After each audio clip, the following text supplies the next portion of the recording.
Hello guys, and I'm back with another video.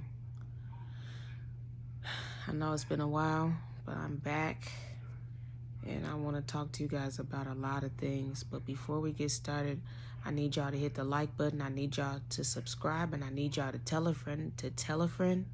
Tell everyone about this video. Tell everyone about this channel, about narcissistic abuse, about the behavior of narcissists, and how to get out, how to get away, how to get to safety, and how to have and lead a normal, happy, healthy life.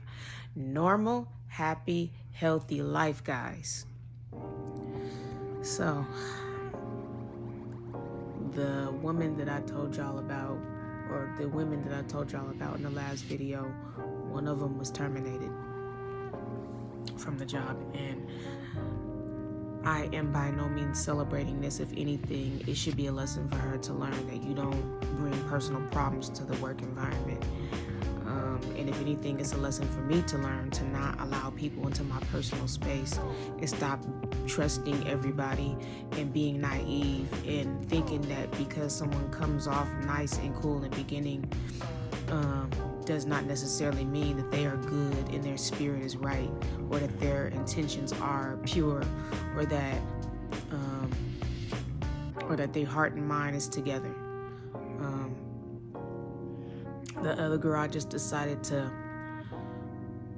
let it go and let God deal with her, because God knows the best punishment for her, and it's not for me to punish her, it's not for me to retaliate, it's not for me to get back at her, because she's already building her own karma.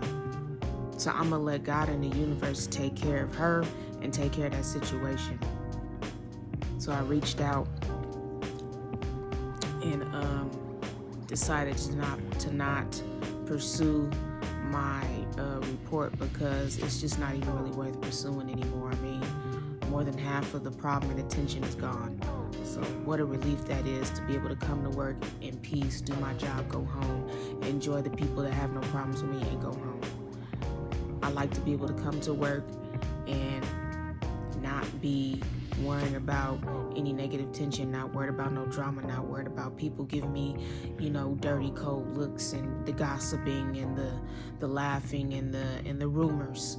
And nobody asking me questions about the person anymore. It's all gone. I'm just super relieved. I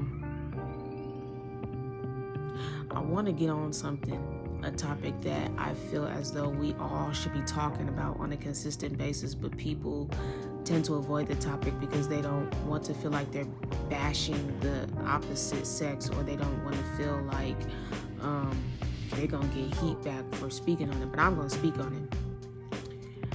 I wonder why men, not all men, but a lot of young men in today's time and culture, why do they lead women to believe that they're interested in them, and then all of a sudden they go ghost? It's tending to be a common behavior in the dating world today, with young people, with middle-aged people. I'm not sure why men do this, why they lead you to believe they're interested in you, and then when you give them the time of day, they go ghost, or they all of a sudden, change their mind just at the drop of a hat, or just at the blink of an eye. They all of a sudden don't want to have nothing to do with you, when they was doing all these things to get your attention, doing all of these things to make you believe they were interested in you. And when you give them the attention that they look for, they go the opposite direction, or they switch up on you, or they change up on you, or they go ghost, or they don't communicate at all. You're doing the communicating, but they're not communicating back with you. They make you seem like you the crazy one, but the ones who are crazy is them. I'm going to be doing some research about this type of behavior. I'm going to be reading. I'm going to be asking some questions, doing some discussions, and finding out what is the root cause of why men do this. Why do young men do this to women? So yeah, like that in itself is a narcissistic trait. It's a red flag, because narcissists like to do what is called pull, and they pull and then they pull away. They come towards you and then they pull away, or they pull you close to them and then they push you away. It's the tug and pull effect or method that they're using. I don't understand the purpose behind it. I don't understand why they're doing it. Is it a test that they're using on women to see how far they can go, to try to play mind games to see what type of reaction they gonna get? Or I don't know what it is.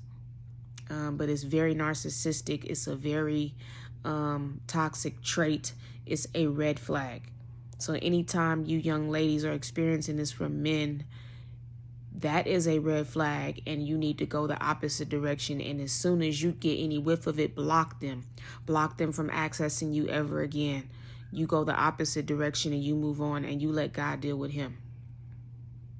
I don't know women to do this, so I'm not saying that women are excluded from this topic, but I've never really known women to do it. I've always known men to do it, especially the ones who are toxic. But yeah, guys, dating in today's time is very dangerous. It's very hard and it's very confusing. It's very chaotic and it's just all over the place. People don't have their heart and minds in the right place. People don't have the right intentions. They don't have the right reasons for why they doing certain things in the dating pool. People are doing things for the wrong reasons. People are trying to get over on others. Every man for himself type of mindset. People are just in it for the sex, in it to get the booty, in it to jump in your bed and get out. And that's very, very toxic. It's very, very dysfunctional. It's very disturbing. And people are gravitating toward that style of dating or that way of dating, and it's become the norm. And for the life of me, I just don't understand why people don't just choose real love. Because I don't want a doll. I don't want a piece of plastic. I don't want no cardboard. I want a real human being with real feelings, with real intentions that are positive and that are pure. I want somebody who is in it for the right reasons, who's in it for the long haul, who wants to see me win and wants to win with me. That's what I want. I want that old school way of meeting and dating and marrying and loving. But this new school way is just completely dysfunctional, and people are being comfortable living in dysfunction. People are picking up bad habits. People are learning negative behaviors and getting stuck in the habits of these behaviors.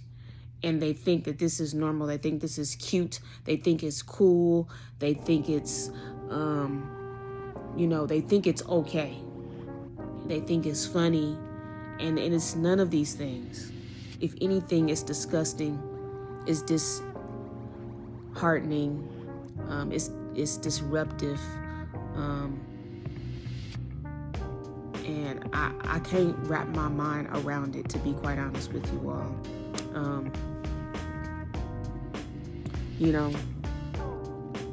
I had spoke to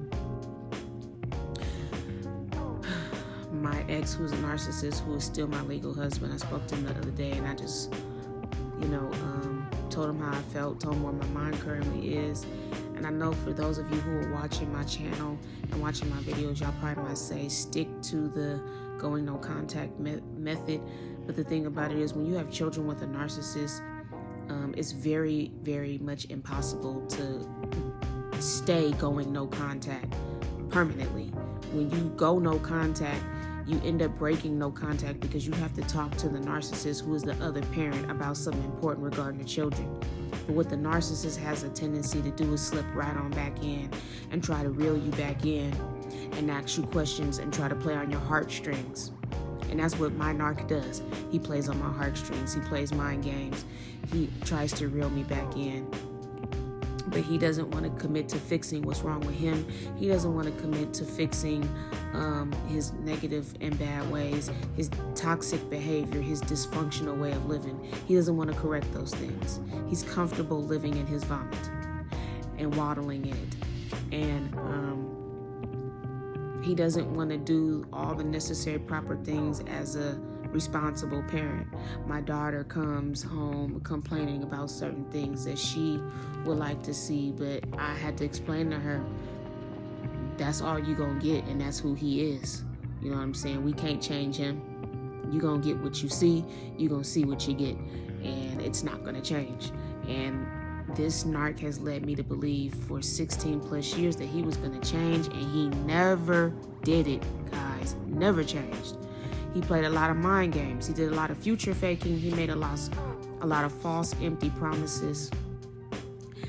And I got to the point where I had finally realized that all of the stuff that he was doing was just smoke and mirrors. It was all BS. But I spoke to him the other day, and then he called my son, and my son told me he had a conversation with him. Why am I sharing this? To let you guys know that narcissistic people, they have a pattern in their behavior, and it's a roundabout pattern. They go in circles like this.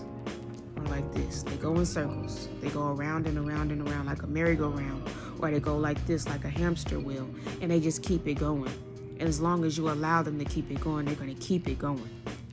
They don't make any progress. They don't drop their bad behaviors or habits. They do not grow. They do not thrive. They do not make progress. They only make progress in dysfunction. They only make progress in madness and mayhem. They only make progress in destruction. Well, that's all I have for this video. It's pretty short, sweet, and to the point. I don't have really anything else to share with you guys. Drop into the comments how you guys feel, your stories, your experiences, what's been going on with you guys lately. And I'll see you guys in the next video. Peace and blessings. Later.